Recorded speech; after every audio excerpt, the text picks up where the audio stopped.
નમસ્કાર, BBN news ચેનલમાં આપનું સ્વાગત છે। હું છું કવિતા પંચાલ ને હવે જોઈએ આજના સમાચાર।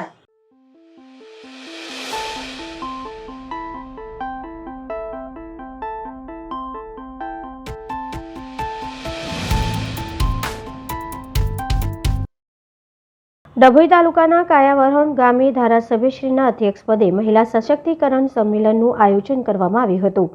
ડભોઈ વિધાનસભાના ધારાસભ્ય શ્રી શૈલેષભાઈ મહેતાના અધ્યક્ષસ્થાને મહિલા અને બાળ વિકાસ વિભાગ, ગુજરાત સરકાર અને ડભોઈ શહેર તાલુકાના મહિલા સશક્તિકરણ સંમેલનનું આયોજન આજરોજ તાલુકાના કાયાવરોણ ગામે લકુલેશ મંદિર ખાતે કરવામાં આવ્યું હતું। આ સંમેલનમાં નારી શક્તિને ઉજાગર કરતા કાર્યક્રમો અને સાફલ્ય ગાથાઓ પ્રસ્તુત કરવામાં આવી હતી। આરોગ્ય, શિક્ષણ, રોજગારી, સર્વાંગી વિકાસ, સ્વાવલંબી અને ઘરેલું હિંસા બાબતે મહિલાઓમાં જાગૃતિ લાવવાના હેતુથી મહિલા સંમેલનનું આયોજન કરવામાં આવ્યું હતું।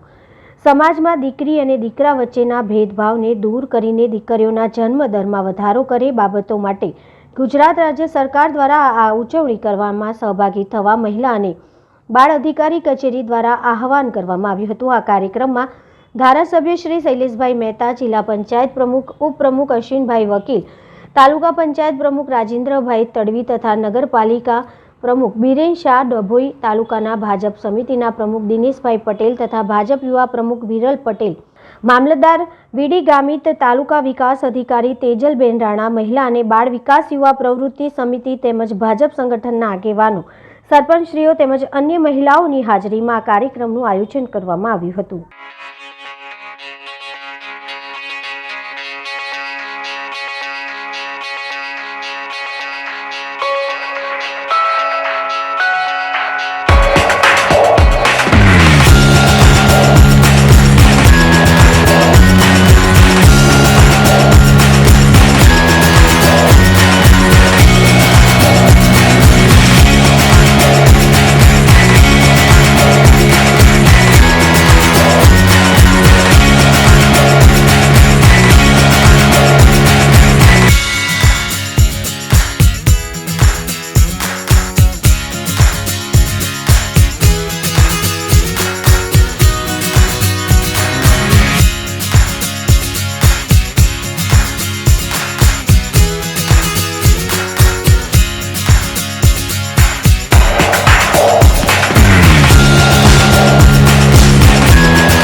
શિક્ષકોનું 11 માંગણીઓને લઈને મહામતદાન શિક્ષકોએ આજે પેન ડાઉન, ચોક ડાઉન અને ઓનલાઈન કામગીરીનો પણ બહિષ્કાર કર્યો હતો।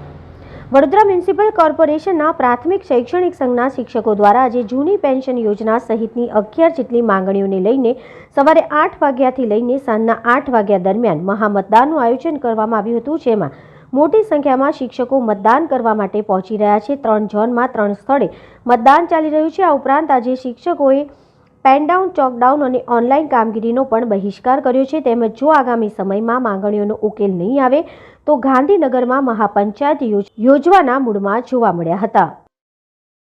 વડોદરા નજીક આવેલા દુમાળ સ્થિત આવેલ ઇન્ડિયન ઓઇલ કોર્પોરેશન લિમિટેડ ખાતે level 3 of site mock drill યોજાયું હતું। IOCLની સાઇટ ખાતે ડીઝલ ટેન્કર અને ગેસ પરિવહન ટેન્કર વચ્ચે સર્જાયેલ અકસ્માતની ઘટના પ્રસંગે કરવામાં આવતી કવાયત હાથ ધરવામાં આવી હતી। આ પ્રસંગે IOCLના અધિકારીઓ અને કર્મચારીઓ, NDRFના આસિસ્ટન્ટ કમાન્ડન્ટ, ડેપ્યુટી મામલતદાર, ફાયર બ્રિગેડના અધિકારીઓ, ફાયર ટેન્ડર સહિત ઉપસ્થિત રહ્યા હતા। ઉપસ્થિત તમામ એજન્સીઓના સાથ અને સહકારથી લેવલ 3 ઓફ સાઇટ ડ્રીલ NDRFના માર્ગદર્શન હેઠળ સકુશળ સંપન્ન થઈ હતી।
વડોદરાના પદમલા ગામ ખાતે રહેતા અને રાધે ક્રિષ્ના બેકરીમાં કામ કરતા મોહમ્મદ અફઝલ ખાનના નાના ભાઈ મોહમ્મદ સલમાન ખાન છેલ્લા 1 મહિનાથી ગુમ થયેલા છે. તે બંને ભાઈઓ ફરીદાબાદ હરિયાણા પોતાના ગામે જઈ રહ્યા હતા ત્યારે રેલવે સ્ટેશનથી ટ્રેન છૂટી ગઈ હોવાથી તેમના નાના ભાઈ ગુમ થઈ ગયા હતા, જે આજે 1 મહિના ઉપરનો સમય વીતી જવા સુધી કોઈ પત્તો લાગ્યો નથી. તેમજ પોલીસ સ્ટેશનમાં પણ ફરિયાદ કરી દેવામાં આવી છે, પણ હજુ સુધી તેઓ ક્યાં છે તે કંઈ ખબર પડી નથી, જેના કારણે તેઓના પરિવારમાં ખૂબ જ ટેન્શન જોવા મળી રહ્યું છે. क्या नाम है आपका? मेरा नाम मोहम्मद अफजाल है. कहाँ से रहने वाले हो आप? हम रहने वाले जिला बिजनौर से है. कौन गुम हो गया है आपका? हमारा छोटा भाई खो गया है, ये गुम हुआ है, जिसका नाम सलमान है. जी. क्या उम्र है उसकी? 22 साल उम्र है. कहाँ से गुम हुआ है वो? फरीदाबाद ओल्ड रेलवे स्टेशन से गुम हुआ है. जी. आपने पुलिस कंप्लेंट की हुई? हमने पुलिस कंप्लेन की है, वहाँ से कोई पता नहीं मिला अभी उसका, नहीं पता. कितना टाइम हो गया आपको? 1 महीना हो गया उसको गुम हुआ वो. क्या बताना चाहोगे आप दर्शकों को? हम दर्शकों को ये बताना चाहते हैं कि हमारा ये छोटा भाई है, जिस भाई साहब को भी दिखे हमारे नंबर पे कॉल करें.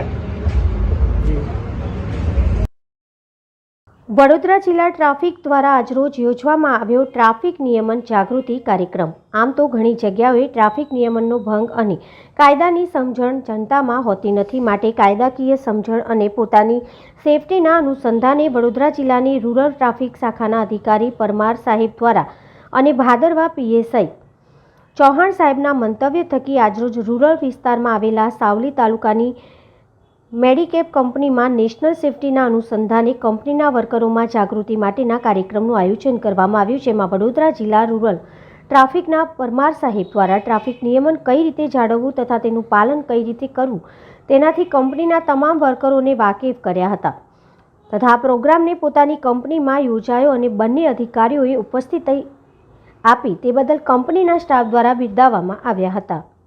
જય Shri Ram. Universal Medicap limited રાણિયામાં આજ રોજ 53માં રાષ્ટ્રીય સુરક્ષા દિનની ઉજવણી કરવામાં આવેલ છે અને કંપનીમાં રોડ સેફટી અવેરનેસની ટ્રેનિંગ રાખવામાં આવેલ હતી અને તેમાં ભાદરવા પોલીસ સ્ટેશનના પીએસઆઈ શ્રી ચૌહાણ સાહેબ તથા વડોદરા રૂરલના ટ્રાફિક ઇન્ચાર્જ શ્રી પરમાર સાહેબ દ્વારા વિડીયો દ્વારા અવેરનેસનો પ્રોગ્રામ રાખવામાં આવેલ હતો. સદર પ્રોગ્રામમાં કંપનીના તમામ કર્મચારીઓએ પ્રોગ્રામને નિહાળીને અને તે પ્રોગ્રામને બિરદાવ્યો છે અને તેને અમલમાં મૂકવામાં રાખેલ છે. જય શ્રી રામ. આપનું નામ સર? બાલકૃષ્ણ રમેશચંદ્ર ઠક્કર. હું યુનિવર્સલ મેડિકેપ કંપનીમાં 35 વર્ષથી સર્વિસ કરું છું. Thank you. હવે લઈએ એક નાનકડો વિરામ.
વિરામ બાદ ફરી એકવાર બીબીએન ન્યૂઝ ચેનલમાં આપનું સ્વાગત છે. વોકલ ફોર લોકલ અંતર્ગત રાજ્યના હસ્તકલા હાથશાળ કારીગરોના કૃતિઓના પ્રદર્શન કમ વેચાણ કાર્યક્રમનું સત્યમ શિવમ સુંદરમ ગ્રુપ દ્વારા શહેરના નવલખી ખાતે તારીખ 5 થી 15 માર્ચ સુધીનું ખુલ્લું મૂકવામાં આવ્યું હતું. દેશના વડાપ્રધાન નરેન્દ્ર મોદીના વોકલ ફોર લોકલ આહવાન સાર્થક થઈ રહ્યું છે. ગુજરાતમાં હસ્તકલા હાથશાળ ભાતીગળનો વારસો હજી પણ જળવાઈ રહ્યો છે. હાથશાળ હસ્તકલા ભાતીગળના કારીગરો દ્વારા તેઓના વિવિધ કૃતિઓનું સર્જન કરી પરંપરાને જીવંત રાખી રહ્યા છે. ગુજરાતમાં એવા કારીગરો તથા કલાઓ છુપાયેલી છે જે બહુ જ જૂજ પ્રમાણમાં બહાર આવી છે. આજે પણ રાજ્યના ઘણા શહેરો તથા ગ્રામ્ય વિસ્તારોમાં મહિલાઓ તથા પુરુષ કારીગરો દ્વારા ભાતીગળ હસ્તકલા હાથશાળની અવનવી અને આકર્ષક કલાઓનું સર્જન કરવામાં આવે છે. દેશના વડાપ્રધાન વોકલ ફોર લોકલના આહવાન બાદ આ કલાઓ હવે બહાર લોકો સુધી પહોંચી છે અને તેના થકી કારીગરોને આર્થાપાર્જન સાથે સરકાર તરફથી પ્રોત્સાહન મળી રહ્યું છે. ત્યારે શહેરના સત્યમ શિવમ સુંદરમ સમિતિ ગ્રુપ દ્વારા મહાશિવરાત્રી નિમિત્તે દર વર્ષની જેમ વિવિધ શિવોત્સવની ઉજવણી કરવામાં આવી રહી છે. ત્યારે રાજ્યની પરંપરા અને કલા કારીગરોને પ્રોત્સાહન મળે, કારીગરોને આર્થાપાર્જન પણ મળી રહે તેવા ઉદ્દેશ સાથે આજે તારીખ 5 થી 15 માર્ચ સુધી શહેરના નવલખી મેદાન ખાતે મહાશિવરાત્રી હસ્તકલા ઉત્સવ પ્રદર્શન સહવેચાણનો શુભારંભ કરવામાં આવ્યો હતો. આ પ્રસંગે સાંસદ રંજનબેન ભટ્ટ, વડોદરાના મેયર પિંકીબેન સોની, ગુજરાત વિધાનસભાના મુખ્ય દંડક અને રાવપુરા વિધાનસભાના ધારાસભ્ય બાલકૃષ્ણ શુક્લ, માંજલપુરના ધારાસભ્ય યોગેશ પટેલ, પૂર્વ મેયર નિલેશ રાઠોડ તથા સ્થાનિક કાઉન્સિલર વિશેષ ઉપસ્થિત રહ્યા હતા અને આ પ્રદર્શનીનું રિબિન કાપી શુભારંભ કરવામાં આવ્યો હતો.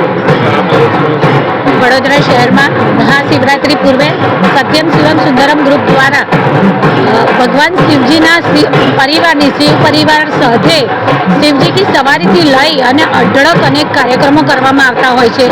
એમાંના જ એક કાર્યક્રમનું આયોજન એટલે શિવોત્સવ પ્રદર્શન કમ વેચાણનો આ કાર્યક્રમ, જેમાં આદરણીય વડાપ્રધાન ભાઈ શ્રી નરેન્દ્રભાઈ મોદીજીના વોકલ ફોર લોકલના સ્વપ્નને પણ સાર્થક કરી શકીએ તેમ અહીં આજે વડોદરા શહેરના નવલખી મેદાન ખાતે પ્રદર્શન કમ વેચાણનું અહીંયા જે એક્ઝિબિશન હતું તેનું શુભારંભ કરવામાં આવ્યો છે. સમગ્ર ગુજરાતમાંથી અલગ અલગ શહેરોમાંથી કારીગરો પોતાની બનાવેલી વસ્તુઓ, પોતાની પ્રોડક્ટ લઈ અને અહીં આવ્યા છે. વિવિધ 50થી વધારે જેટલા સ્ટોલ અહીંયા લગાવવામાં આવ્યા છે અને અલગ અલગ શહેરોની જે સ્પેશિયાલિટી છે તે બધું એક સ્થળે ઉપલબ્ધ થશે. સાથે સાથે સાથે ઘણી વખત જે લોકકલા છે અને લોક સંસ્કૃતિના અનુપમ નમૂના છે, જે બહેનો ઘણી વખત આપણી જે ભારતીય બહેનો છે તો કોઈ કારણસર ઘરની બહાર જઈ શકતી નથી, પરંતુ ચોક્કસ એમને પોતાના ઘરમાં રહીને પણ પરિવારને આર્થિક ટેકો આપવો છે. ત્યારે કદાચ એજ્યુકેશન એટલું બધું ન હોવા છતાં એમની પાસે કલા, કૌશલ્ય અને પ્રાવીણ્ય છે, તો આ કલા, કૌશલ્ય અને પ્રાવીણ્ય દ્વારા એ ઉત્તમ નમૂનાઓ બનાવી અને આ જે ખરીદનાર છે એને ડાયરેક્ટ આ નમૂનાનું વેચાણ કરી શકે એના માટે પણ એક પ્લેટફોર્મ પૂરું કરવામાં આવે છે. તો ખૂબ સુંદર આયોજન કરવામાં આવ્યું છે. હું સમગ્ર શહેરવાસીઓને ખૂબ શિવરાત્રી નિમિત્તે ખૂબ અભિનંદન પાઠવું છું અને 10 દિવસ ચાલનારા આ પ્રદર્શન કમ વેચાણના એક્ઝિબિશનમાં ચોક્કસ મુલાકાત લઈએ સમગ્ર ગુજરાતના વિવિધ શહેરોમાંથી. પછી કચ્છના હોય, પાટણના હોય, અમદાવાદ હોય, ભાવનગર હોય કે સુરેન્દ્રનગર હોય. જેમ કે અહીં એક અમદાવાદનો સ્ટોલ છે જ્યાં તોરણ અને વોલપીસ વિવિધ પ્રકારની વસ્તુઓનું વેચાણ થાય છે. મારા દ્વારા એમને પૂછવામાં આવ્યું ત્યારે લગભગ 200 થી 300 જેટલી બહેનોને એમના દ્વારા મટીરિયલ પ્રોવાઈડ કરવામાં આવે છે. બહેનોએ મટીરિયલ દ્વારા અલગ અલગ તોરણ છે, વોલપીસ છે અને વિવિધ નમૂનાઓ બનાવે અને પછી પાછા એમને એ માટેની મજૂરી આપવામાં આવે છે. એક નમૂનાના 15 થી 20 રૂપિયા આપવામાં આવે. રોજે રોજ બેન 200 થી 250 જેટલા નમૂના બનાવી અને ઘેર બેઠા પણ એમની રોજગારીનું આ રીતે નિર્માણ થતું હોય છે. એકબીજાને ઇન્ટરકનેક્ટેડ કહી શકાય કે એક ભારત શ્રેષ્ઠ ભારતનો અર્થ પણ અહીં સાર્થક થાય છે. હું આ બદલ સમગ્ર આ જે એક્ઝિબિશનમાં જે બધા વિવિધ શહેરોમાંથી આવ્યા છે તે સૌ અલગ અલગ શહેરોના આપણા પરિવારજનોને હું શુભેચ્છાઓ પાઠવું છું. લાઠી તાલુકા કાનૂની સમિતિ દ્વારા લીગલ સર્વિસ ઓથોરિટી એક્ટ કાનૂની માર્ગદર્શન શિબિરનું આયોજન કરવામાં આવ્યું હતું. લાઠી તાલુકા કાનૂની સેવા સમિતિના અધ્યક્ષ નામદાર પ્રિન્સિપાલ સિવિલ જજ સાહેબ લાઠીના માર્ગદર્શન આયોજન કરવામાં આવ્યું હતું. દામનગરના મણિભાઈ સાર્વજનિક પુસ્તકાલય કાનૂની માર્ગદર્શન શિબિર યોજવામાં આવી. આ શિબિરમાં એડવોકેટ અને નોટરી હિતેશભાઈ મહેતા અને રાજેશ્વરી રાજગુરુ લીગલ સર્વિસ ઓથોરિટી એક્ટ વિશે માર્ગદર્શન આપવામાં આવ્યું. એડવોકેટ આઈ.કે. મહેતાએ જણાવ્યું, ન્યાય મેળવવાનો તમામને અધિકાર છે, તેની હેતુને સાર્થક કરતો લીગલ ઓથોરિટી એક્ટ છે. સંસ્થાના મંત્રી નટુભાઈ ભાતિયાએ શબ્દ દ્વારા સ્વાગત કર્યું અને શિબિર પ્રારંભના નાના બાળાના હસ્તે દીપ પ્રાગટ્ય કરાવ્યું હતું. લોકમાન્ય તિલક પ્રાથમિક શાળા બપોરે આજે 5 માર્ચ સ્વચ્છતા ઝુંબેશ હાથ ધરાઈ હતી. તારીખ 5 માર્ચ 2024ના રોજ નિર્મળ ગુજરાત 2.0 સ્વચ્છતા ઝુંબેશ અંતર્ગત લોકમાન્ય તિલક પ્રાથમિક શાળા બપોરે નવા યાર્ડમાં સાફ સફાઈ હાથ ધરવામાં આવી હતી, જેમાં શાળાના બાળકોએ શિક્ષકો, એસએમસી અધ્યક્ષ, ચોથા વર્ગના કર્મચારીઓની સાથે મળી શહેરના સ્લમ વિસ્તારની સાફ સફાઈ કરી હતી. કોઈપણ વ્યક્તિ, કુટુંબ, સમાજ કે રાષ્ટ્ર માટે સ્વાસ્થ્ય ખૂબ જ મહત્વની બાબત ગણાય છે. સ્વાસ્થ્યનો આધાર સ્વચ્છતા પર રહેલો છે. સ્વચ્છતા માટે સ્વચ્છતા અનિવાર્ય છે. સ્વચ્છતા એ જ સ્વસ્થતાની પૂર્વ શરત છે. WREUBRC UPCL 13 Umraomal Purohit cricket ટુર્નામેન્ટની final match Pratapnagar railway cricket ground ખાતે ડભોઈ ડીબી અને PRTN S&T signal and telecom વચ્ચે રમાઈ હતી. Western railway employees union Vadodara division દ્વારા છેલ્લા 12 વર્ષથી યોજવામાં આવે છે.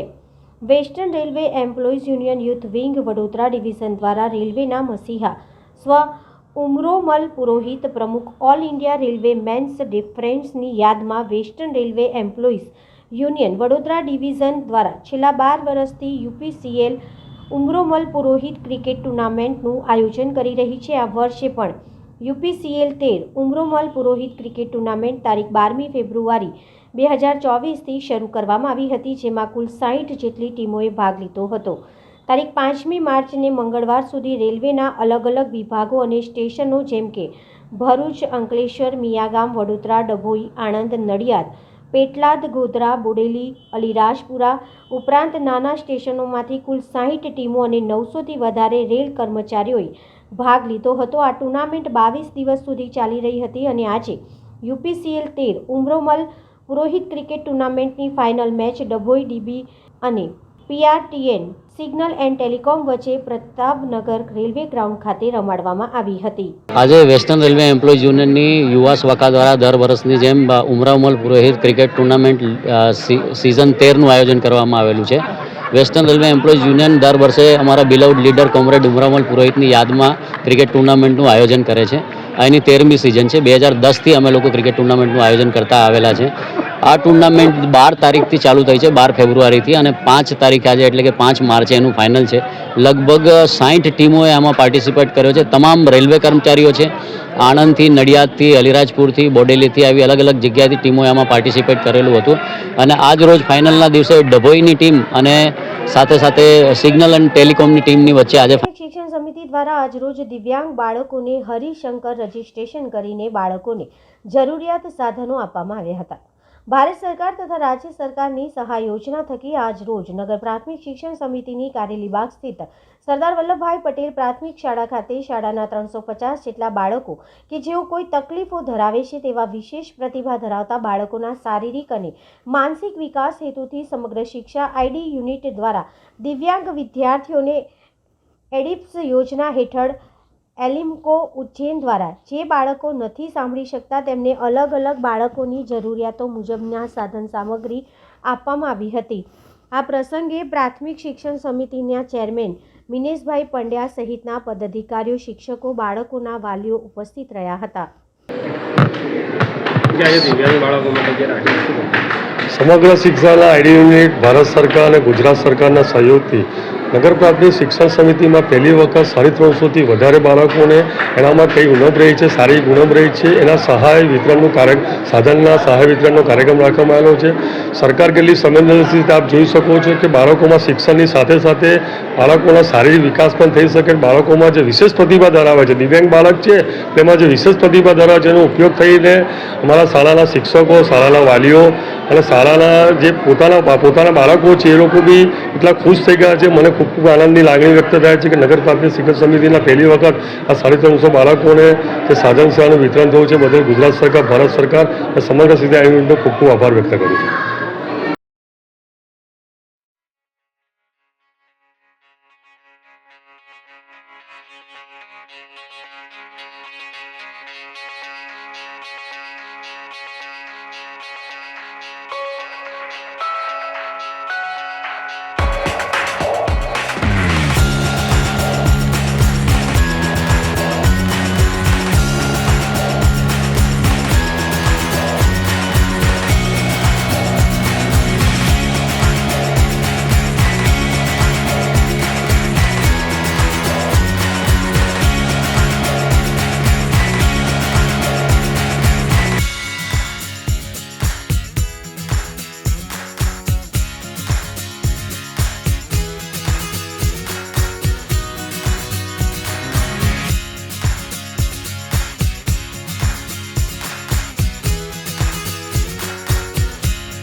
નગર પ્રાથમિક શિક્ષણ સમિતિ દ્વારા આજરોજ દિવ્યાંગ બાળકોને હરિશંકર રજીસ્ટ્રેશન કરીને બાળકોને જરૂરિયાત સાધનો આપવામાં આવ્યા હતા. ભારત સરકાર તથા રાજ્ય સરકારની સહાય યોજના થકી આજ રોજ નગર પ્રાથમિક શિક્ષણ સમિતિની કારેલીબાગ સ્થિત સરદાર વલ્લભભાઈ પટેલ પ્રાથમિક શાળા ખાતે શાળાના 350 જેટલા બાળકો કે જેઓ કોઈ તકલીફો ધરાવે છે તેવા વિશેષ પ્રતિભા ધરાવતા બાળકોના શારીરિક અને માનસિક વિકાસ હેતુથી સમગ્ર શિક્ષા આઈડી યુનિટ દ્વારા દિવ્યાંગ વિદ્યાર્થીઓને એડિપ્સ યોજના હેઠળ એલિમ્કો ઉજ્જૈન દ્વારા જે બાળકો નથી સાંભળી શકતા તેમને અલગ અલગ બાળકોની જરૂરિયાતો મુજબના સાધન સામગ્રી આપવામાં આવી હતી. આ પ્રસંગે પ્રાથમિક શિક્ષણ સમિતિના ચેરમેન મિનેશભાઈ પંડ્યા સહિતના પદાધિકારીઓ, શિક્ષકો, બાળકોના વાલીઓ ઉપસ્થિત રહ્યા હતા. સમગ્ર શિક્ષાના આઈડી યુનિટ ભારત સરકાર અને ગુજરાત સરકારના સહયોગથી નગર પ્રાથમિક શિક્ષણ સમિતિમાં પહેલી વખત 350થી વધારે બાળકોને એનામાં કઈ ઉણપ રહી છે, સારી ઉણપ રહી છે, એના સહાય વિતરણનું સાધનના સહાય વિતરણનો કાર્યક્રમ રાખવામાં આવેલો છે. સરકાર કેટલી સંવેદનશીલ આપ જોઈ શકો છો કે બાળકોમાં શિક્ષણની સાથે સાથે બાળકોના શારીરિક વિકાસ પણ થઈ શકે. બાળકોમાં જે વિશેષ પ્રતિભા ધરાવે છે, દિવ્યાંગ બાળક છે તેમાં જે વિશેષ પ્રતિભા ધરાવે છે એનો ઉપયોગ થઈને અમારા શાળાના શિક્ષકો, શાળાના વાલીઓ અને શાળાના જે પોતાના બાળકો છે એ લોકો બી એટલા ખુશ થઈ ગયા છે. મને ખૂબ ખૂબ આનંદની લાગણી વ્યક્ત થાય છે કે નગર પ્રાથમિક શિક્ષણ સમિતિના પહેલી વખત આ 350 બાળકોને જે સાધન સેવાનું વિતરણ થયું છે બદલ ગુજરાત સરકાર, ભારત સરકાર અને સમગ્ર સીધા યુનિટનો ખૂબ ખૂબ આભાર વ્યક્ત કરું છું. તો આ હતા આજના સમાચાર. આવતીકાલે ફરી મળીશું આ ચેનલ પર આ સમય. ત્યાં સુધી સમગ્ર BBN ન્યૂઝ ચેનલની ટીમને રજા આપશો. નમસ્કાર.